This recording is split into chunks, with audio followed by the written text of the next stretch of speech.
Tim has lectured widely around the Theosophical world and held classes on the ageless wisdom, meditation, and healing. I'm sure Tim has traveled to most countries in the world, so most of you will know Tim. As the international president of the TS ADIA, Tim lives both in ADIA and Chicago. And Chicago has been his full-time pandemic home, and he lives with his wife, Lily, and his daughter, Angelique. So welcome, Tim, to the panel. Next, we have Barbara A. Bear, Dr. Barbara A. Bear, actually. And Barbara is currently the president of the Theosophical Society in America. Barbara is a third-generation Theosophist and a member of the TSA for over 40 years.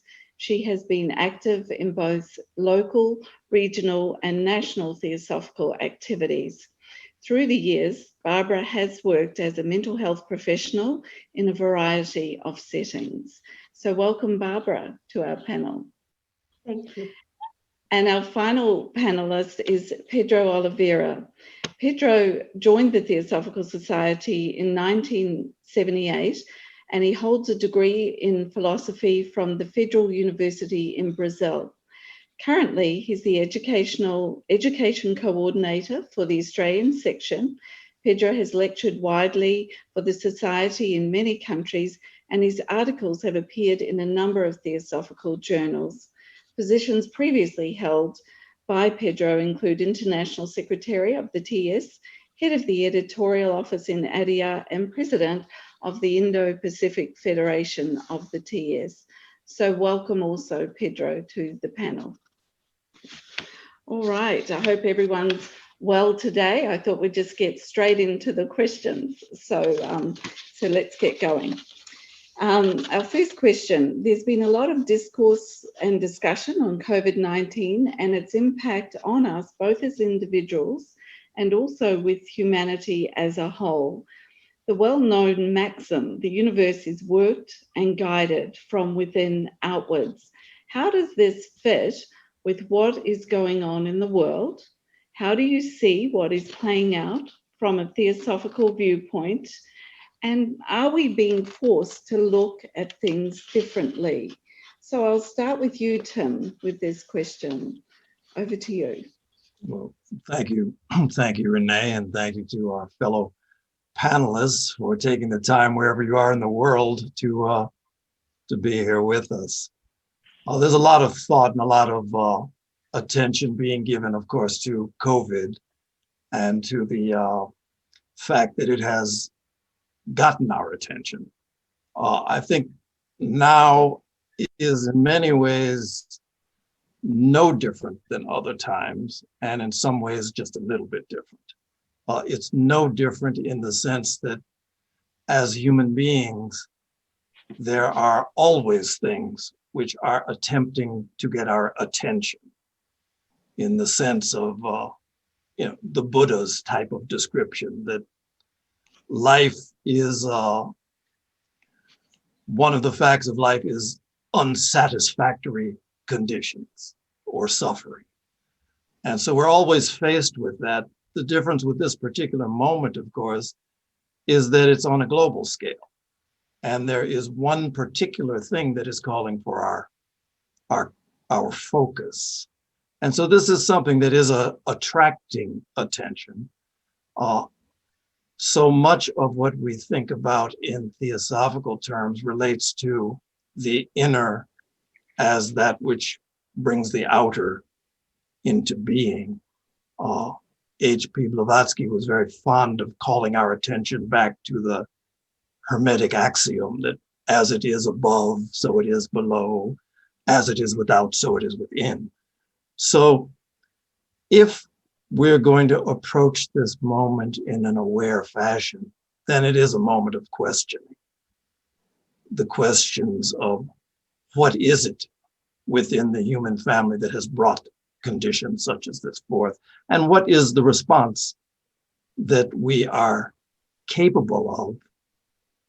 And so this level of questioning, I think, is a thing that we need to take into account. Probably as we go along, we can go into some specifics of that. Thank you. Thank you.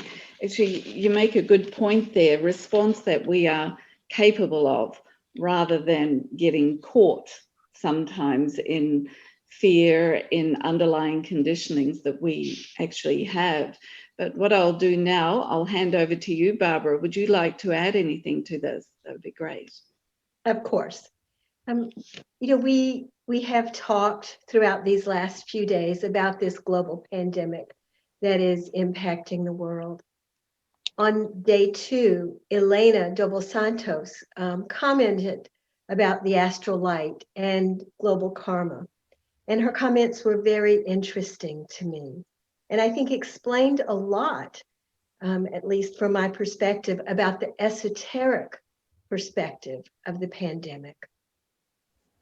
I do believe we are being forced or have the opportunity to look at the world differently. And I hope from a more theosophical perspective, we cannot, with this virus, simply say, that's your problem, that's their problem.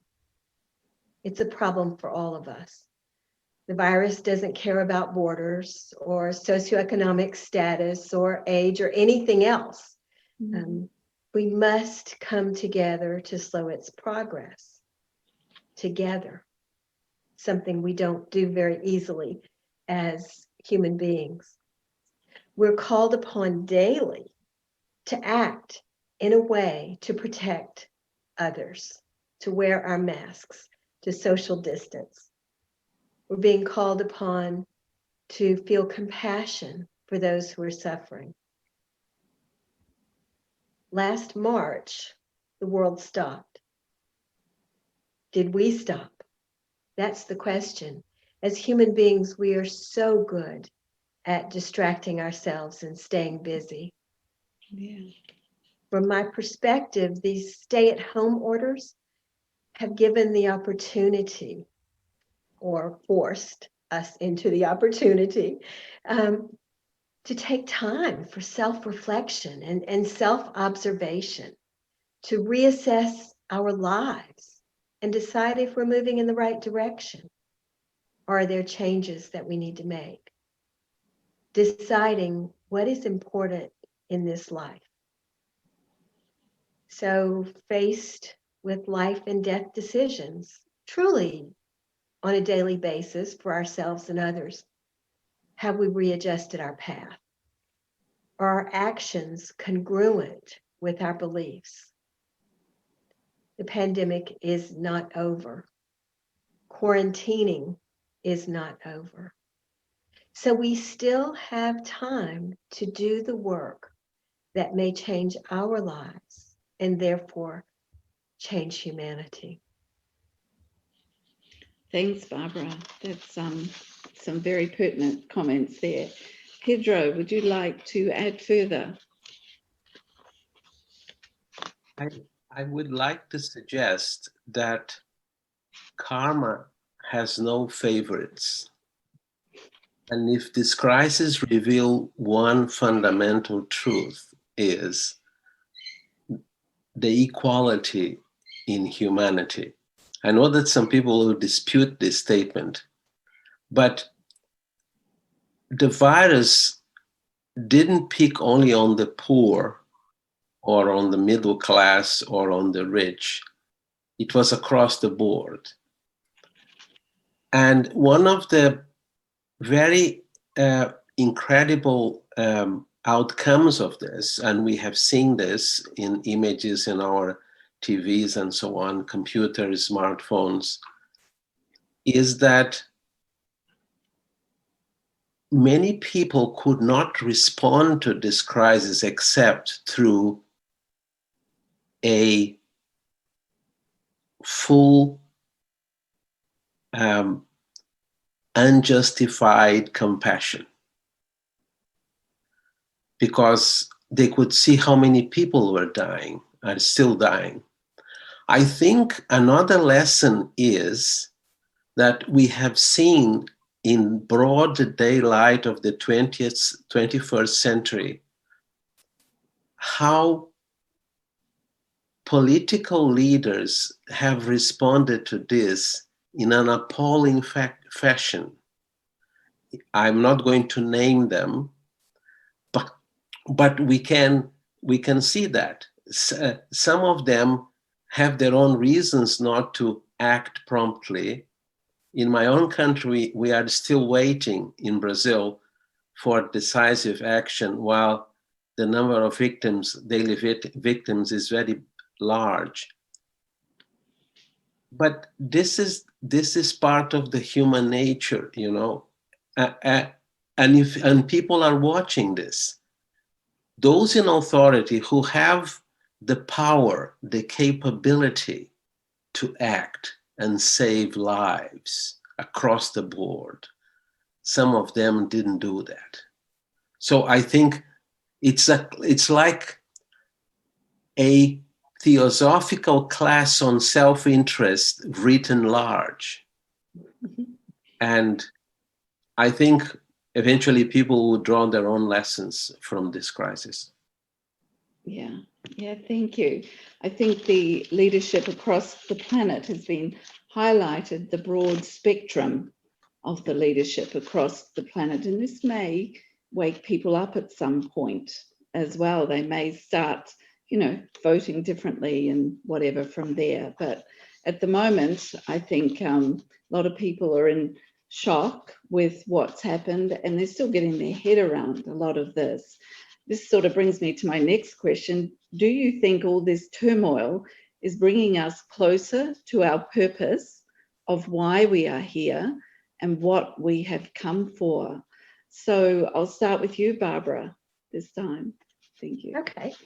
I was expecting you to go to Tim. It's very hard to follow Tim. So I appreciate the opportunity not to have to do that. I do think that this in many ways is a spiritual test for us as Theosophists.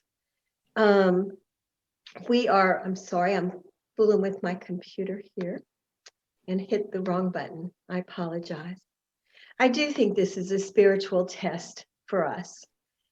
I have wondered often since this pandemic began, why were we born into the world at a time that would allow us to experience this pandemic and the turmoil that currently exists in the world?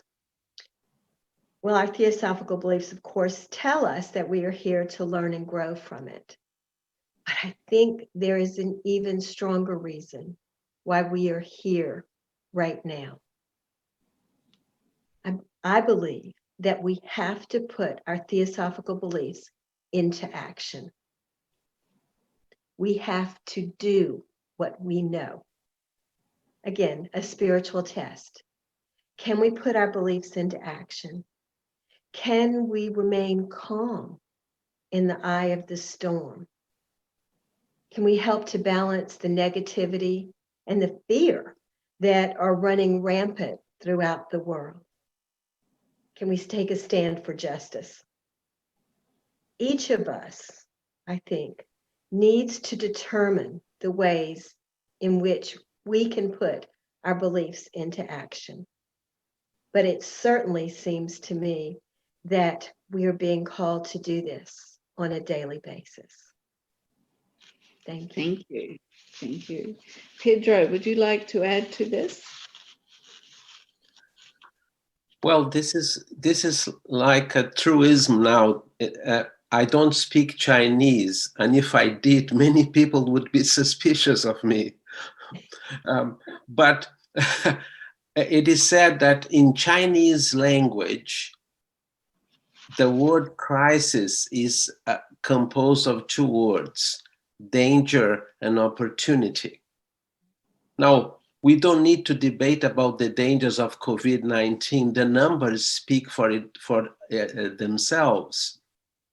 But I feel that the opportunity is very, very clear. And this is something that is written in the very soul of the Theosophical Society from the beginning. And it's called altruism. Now, the word altruism comes from Latin alter, which means the other. So an altruistic way of life addresses the other, listens to the other, heals the other, walks with the other, rescues the other. It is a life of other-centeredness instead of self-centeredness. And I think this is one of the fundamental mandates of the society, to help people to realize that beautiful passage in Light on the Path, which I never cease to quote. I wish I could really live it one day, but my time is almost running out, really. And the passage is, to work for self is to work for disappointment. There is something very profound there. And then you have seen how many people who have sacrificed everything to help others during this pandemic. You know, in that sense, the pandemic is like a probationary stage for humanity. And some people are passing that probation in flying colors, but others are not. Of course, your Prime Minister, Renee, has passed in flying colors, if I may say so very briefly. Thank you. Thank you. What was I going to say with that? I always love it when people bring up Jacinda, because we are very proud. So we try not to say too much, because she does set the bar very high. She's very kind, and everything she does is for someone else, and she's so kind. So it is a lovely example, not just for us here, but for leaders right around the world. So, so thank you for that comment. Tim, would you like to add here to this question about our purpose of why we're here and what we've come for? My observation is that, is this bringing us closer to a recognition of our purpose? And I would say yes, for some, but I think probably the difficulty we face, at least what I see, is that there's so much fear surrounding this. There's so many people who are responding to it by withdrawal, defensiveness, and fear. And so that's something that always is a barrier to a deepening understanding until we can do something to address this fog that comes over us, which really is related to, in many ways, it's a fear of just self-preservation. Am I going to live? Am I going to suffer? And so that's kind of a first step, because until we can deal with that, then we're stuck.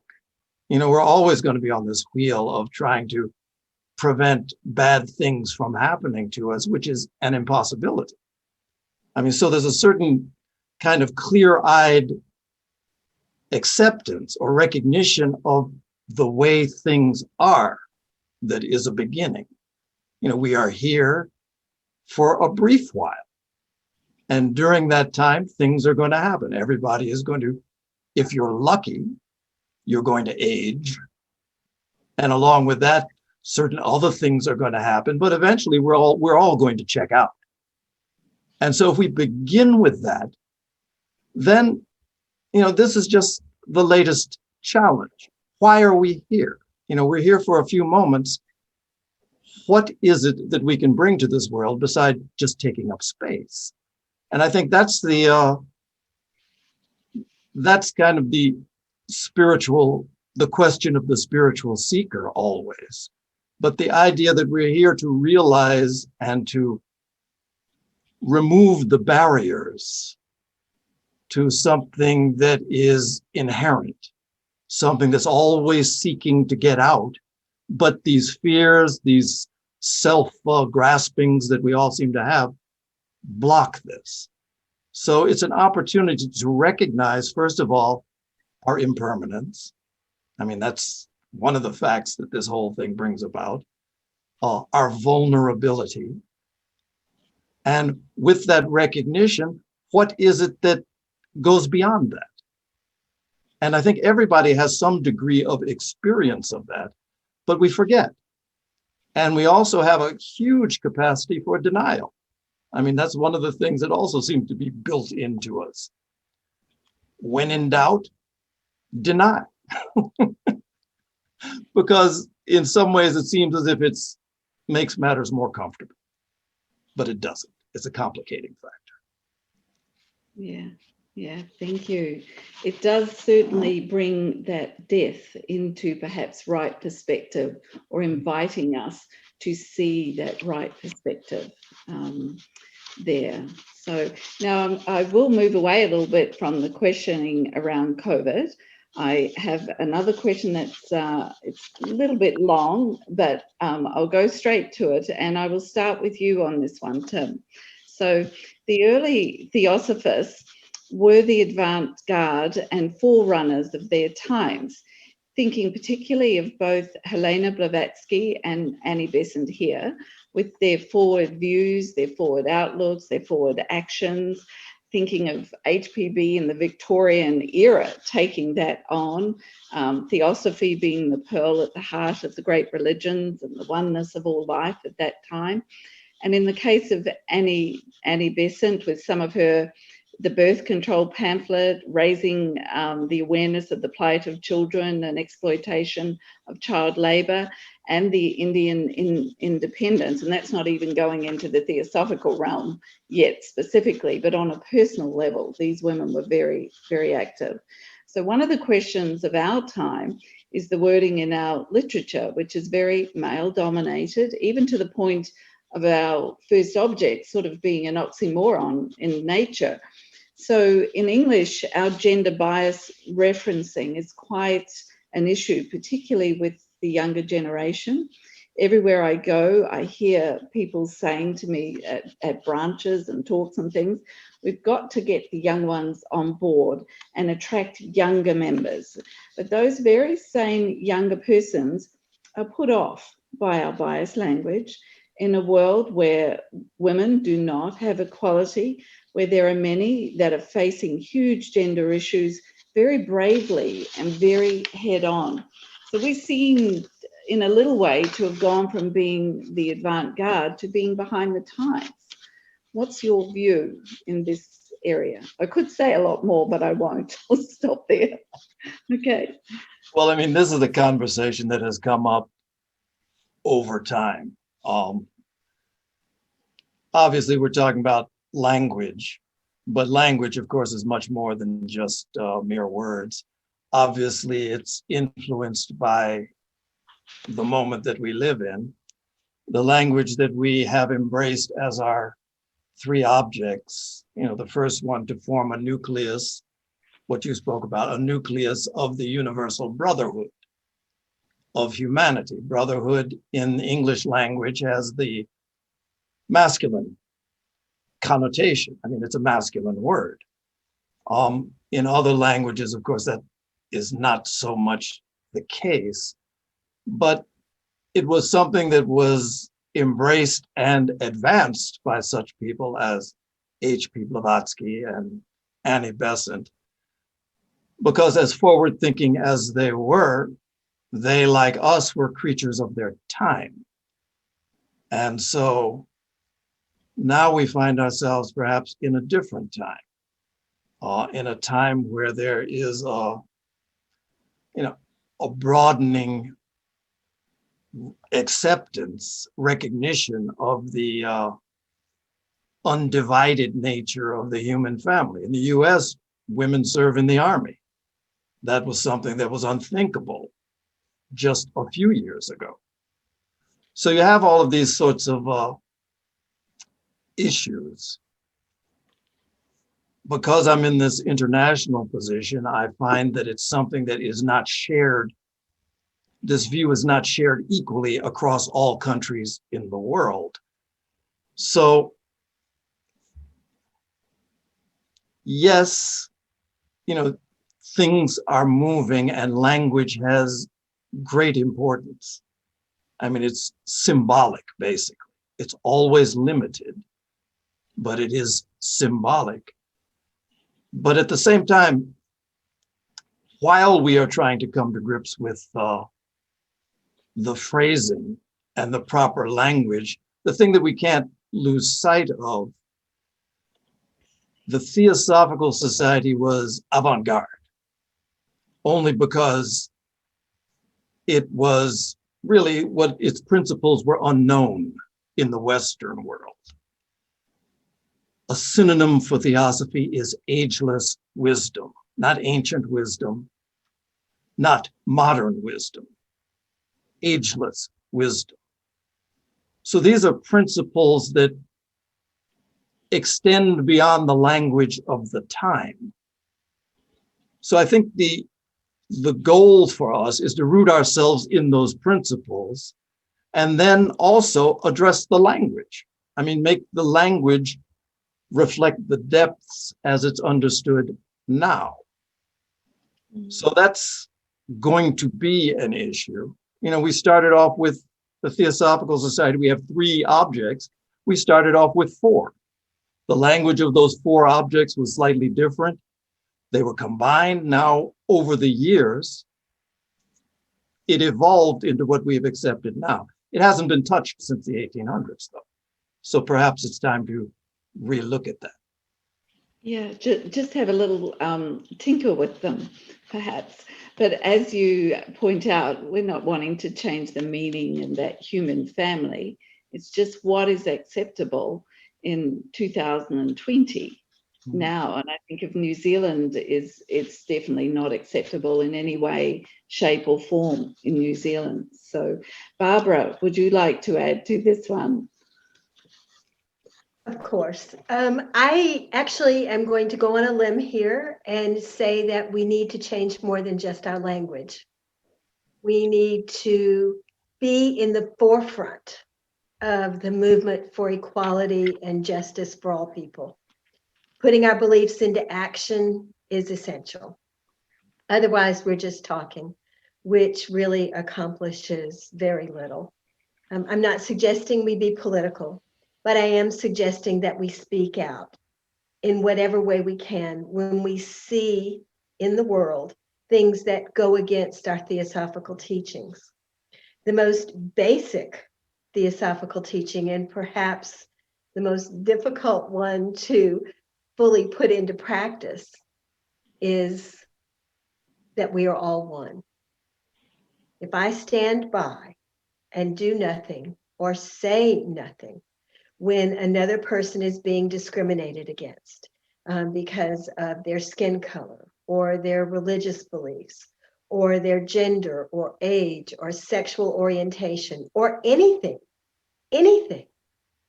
then I'm not being a theosophist, at least from my perspective. I'm not living my beliefs. HPB supposedly said, theosophy is who theosophy does. I need to do theosophy.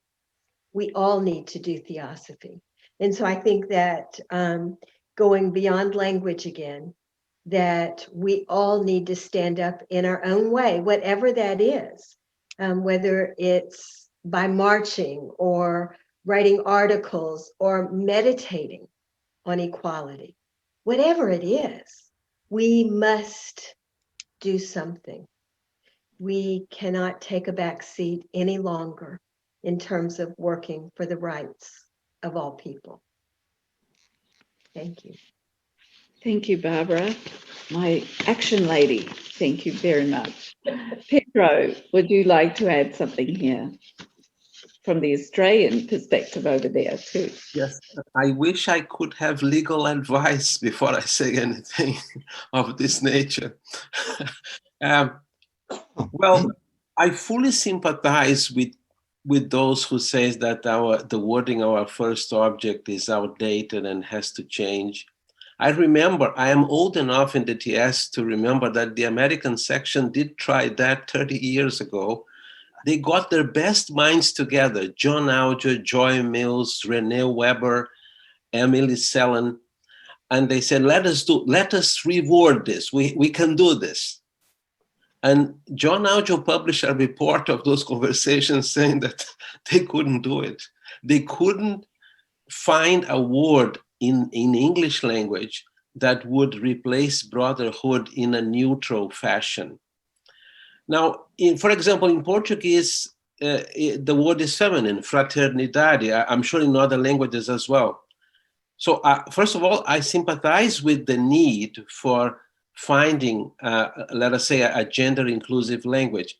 But at the same time, for those who criticize the wording of the first object, I would like to point out that the TS is a feminine organization by the nature of its three objects. It is inclusive. I have read quite a number of articles since February 1978 when I joined, and not one single article that I read translated brotherhood as men's business. It was extolling the oneness of humanity. And the TS, the actual evidence and testimony of the TS as an organization is that it was started by a woman. One of the main founders was a woman. In the Mahatma letters, there is evidence, direct evidence that they search for a person to lead this dissemination of this wisdom tradition for 100 years, and they picked HPB. You know, they didn't pick a man. And she was trained, of course, we don't have time to go into her training here, but she was a very strong person who informed the life of the TS and still does. Then we have the leadership of Annie Besant, but not only HPB and Annie Besant, many other women who occupied and occupy position of responsibility in the TS. So the testimony of the TS is that the TS practices equality. That's my view, right? Finally, and this is something for me to research when I retire, perhaps I'm giving too much away, the expression universal brotherhood occurs so many times in the Mahatma letters that I have begun to suspect that universal brotherhood is a translation from a very ancient term. I'm still trying to find it, and I'll make my findings known if I do. Okay, thank you. No further comment before we move from this one? No, all good. So thank you. We'll keep this conversation open as we go forward. Now, our next question, I will start with you, Pedro. Does your own philosophy of life and your understanding of it help in a practical way to deal with life's challenges? And can you give an example of this? Yes. Linda always wakes up in the morning to a clean kitchen. So I have learned the yoga of dishwashing in Crotona, not because I had access to dishwashers there. I stayed in an attic in Taormina. There was no accommodation for some of us on the compound. But I think that keeping order in our lives helps not only ourselves, but others, you know, because when we are disorderly, we cause difficulties for other people. But again, I would like to go back to that saying from Light on the Path. I'm still trying to probe into this very important statement, and then to catch myself when I'm trying to live just for me or become self-concerned, and I lose the perspective of living for others. And I am afraid that HPB said this in one of her messages to the American Theosophists, that the ethics of Theosophy are more needed than metaphysical principles. Not that they are not important, but the Theosophical way of life, which the teaching suggests, are very very important. So this is something that I think it is important, and I think that many sincere members of the TS are aware of this need, you know. Tim, should I refer to him as Tim or Mr. President? You've already done it. I'll talk to you later. Sorry. He said that, and it's true, and many people have said that before him, we are built that way, you know. The tendency to become self-centered is very strong. And in some cases, it creates problems in the TS because we are convinced that unless our opinions prevail, nothing will happen, you know, and that's not totally true. I believe that part of the Theosophical mythology says that there was a lot of a squabble in a Theosophical lodge, and Dr. Arundale sneaked in very quietly and started playing the piano. And when the members realized that he was the president, the squabble died down to some extent. So I think I would like to ask this question myself every day. Am I living for myself alone? That means, am I working for self alone or for others? And I'll keep on asking. Yeah. Thank you. Thank you. Who'd like to go next, Tim or Barbara? Go ahead, Mr. President. I'm staying on his good side, Pedro. Yeah. Yes, Mr. President, it's you. I guess that's me, since she's a president also. I had a fellow who was like a mentor. I've been very fortunate to have a number of such people. But this fellow had a strong Christian background. He was, but he was really a mystic in many ways. But he used to say something like that we live in a spiritual universe populated by children of God. He was a Christian man. But the idea being that, you know, we look a lot of different ways. Our level of expanse of thought varies from person to person. Capacity for depth of feeling varies from person to person. But it's one family that's united at the very deepest levels. So, you know, as a philosophy, that's something that, you know, oftentimes I find myself in different places in the world. Very, very different from Chicago. You know, people dress differently. The smells in the air, the clothing that people wear, very, very different. Often when I'm in India, I find myself there and I'll just look around suddenly and, you know, people are moving, but there's really no distinction that is apparent to me. So as a philosophy, you know, this little sort of snippet of unity or of oneness, you know, I come from rather mixed, living in the United States. I come from a kind of a mixed background. And so I have found myself in many ways very much within something, but also able to have sort of the view of someone who's on the outside as well. And I think that these are things that deepen our ability to connect with one another. We are all living in the same spiritual universe. Our genetics in the spiritual sense are common to one another. But the appearances are very often things that can clash quite strongly.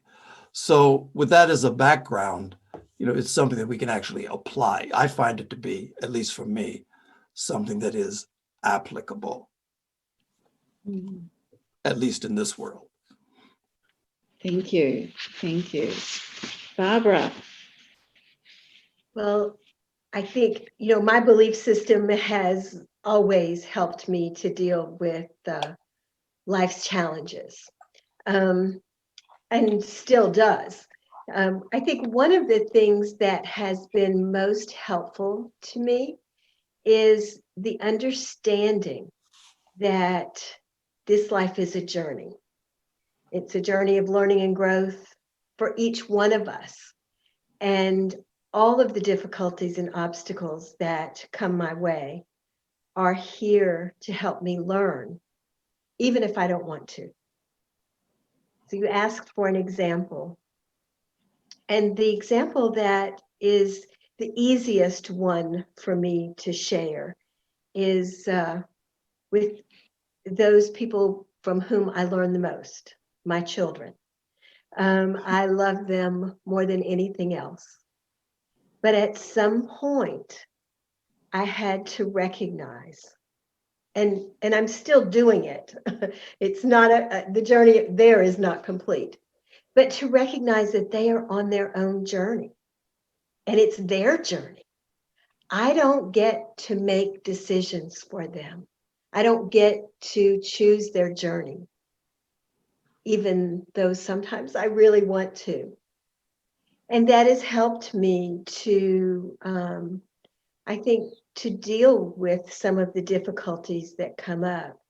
I think I'm reminded of the poem by Khalil Gibran on children.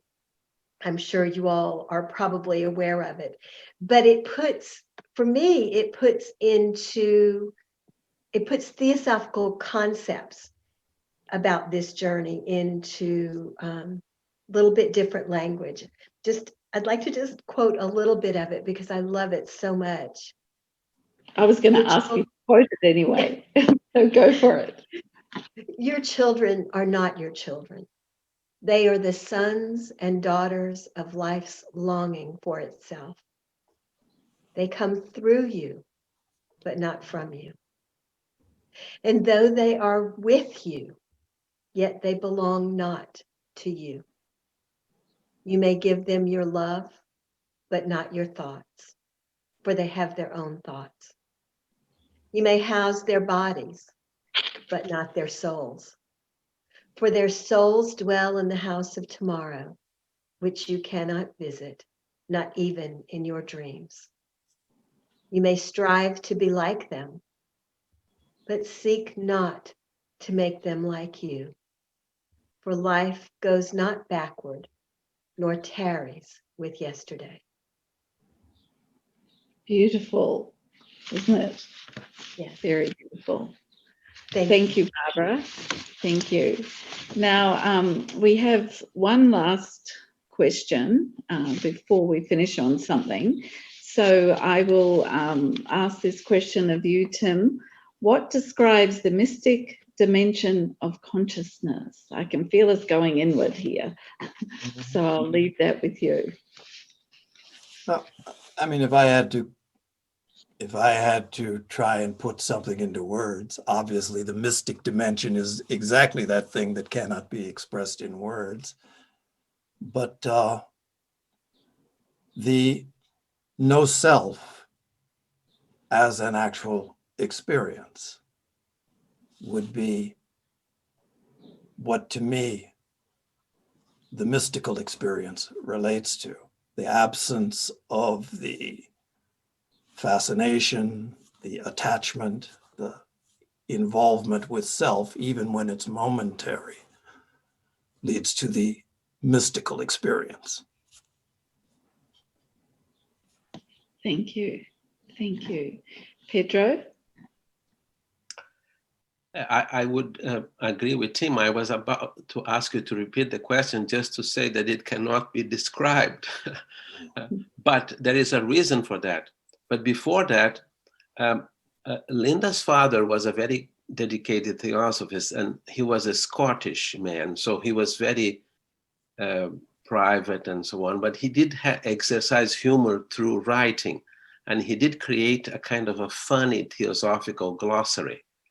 In his glossary, Kamaloka is a place to keep camels.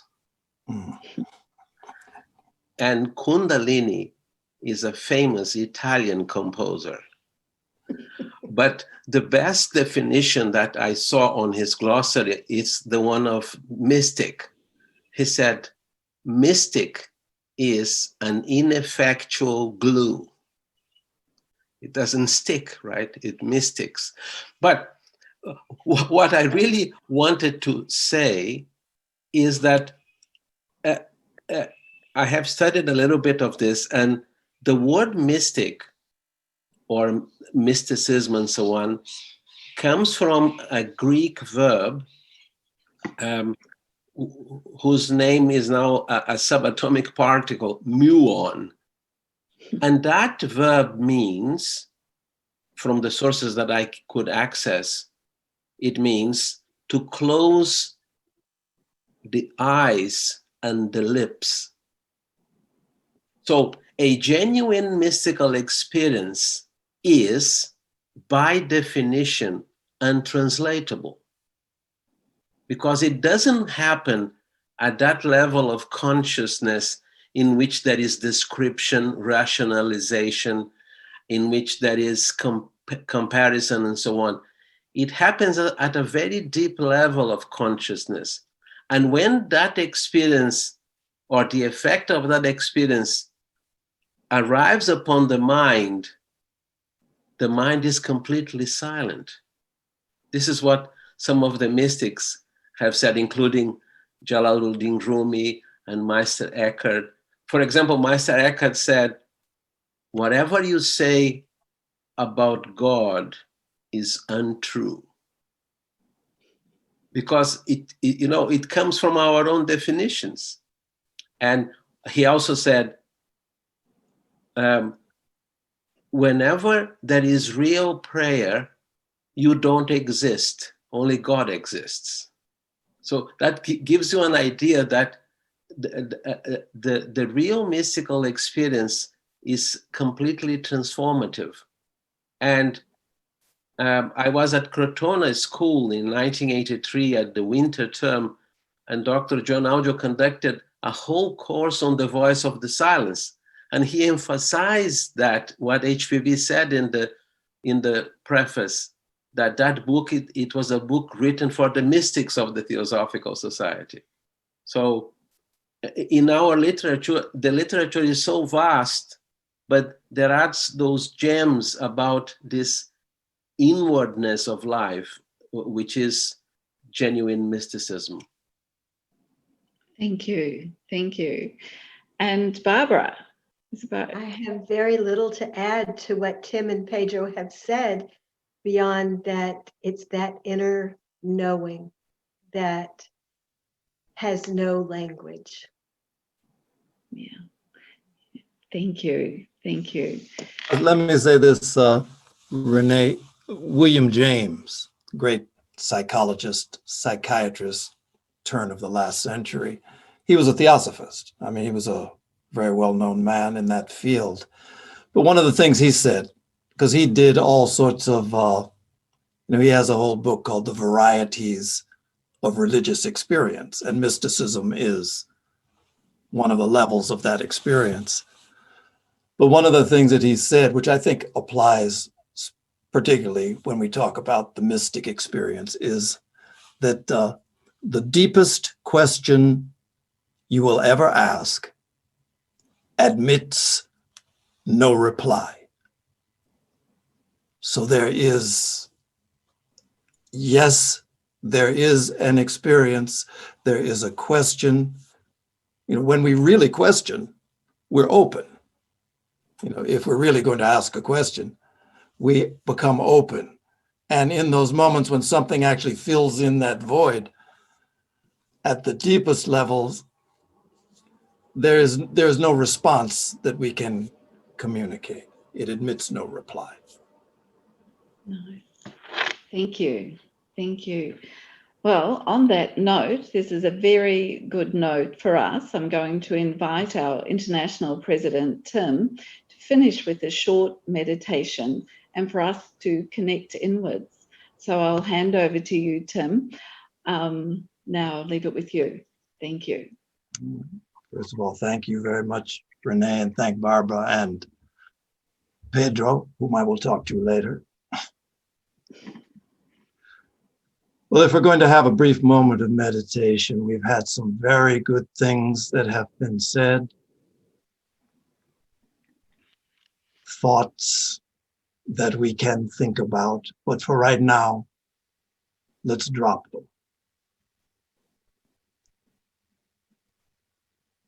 Let's allow ourselves a moment of quiet in which we connect with our inner self.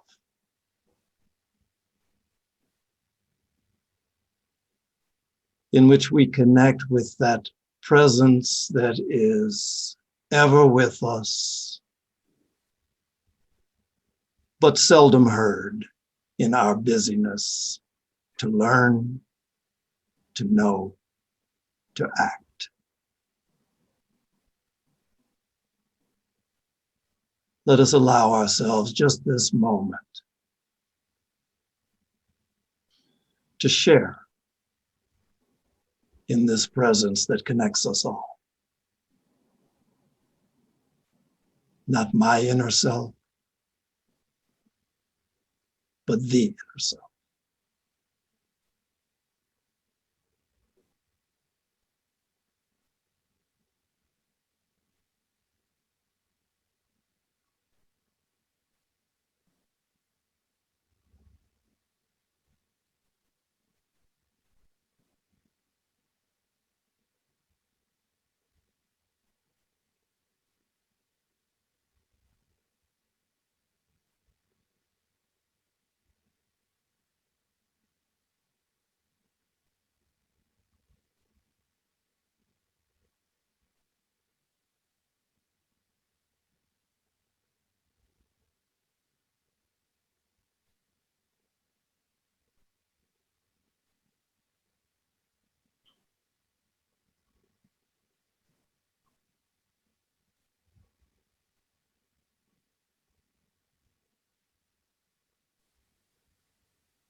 Thank you. So thank you to my sister and my brothers for your wonderful pearls of wisdom this past hour. And thank you to everyone that's been watching from around the world. Thank you.